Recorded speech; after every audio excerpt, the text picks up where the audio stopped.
Visa मुल्क जे नाले वारे बर्ख सियासतदान पाकिस्तान पीपल्स पार्टी पार्लियामेंटेरियन जे अॻूणे चेयरमैन मखदूम मोहम्मद अमीन फ़हीम जे ॾहीं वरसी जे मौक़े ते सरवर जमायत जे रूहानी पेशवा अॻवान मेंबर क़ौमी असम्बली मखदूम जमील ज़मा ऐं वली अहद दरगाह सरवरी नूं सूबाई वज़ीर ख़ुराक मखदूम महबूब ज़मा पंहिंजे मुरीदनि ऐं अक़ीदतमंदनि सां गॾिजी मखदूम अमीन फ़हीम जे मज़ार ते गुलनि जी चाद चाढ़े दुआ घुरी।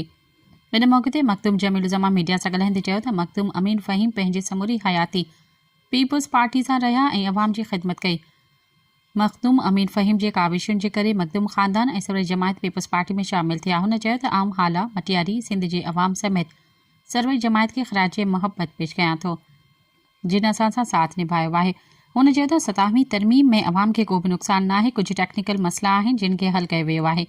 उन मौक़े ते ज़िले काउंसिल मटियारी जे वाइस चेयरमैन सैयद ग़ुलाम मुर्तज़ा शाह, सैयद मुमताज़ शाह, चीफ ख़लीफ़ो सैयद नूर मोहम्मद शाह ऐं ॿिया मुअज़्ज़िज़ पिणु साणुसि गॾु हुआ। सब्सक्राइब कयो अवामी न्यूज़ HD खे ऐं ताज़ा तरीन ख़बरुनि लाइ ॾिसंदा रहो अवामी न्यूज़ HD।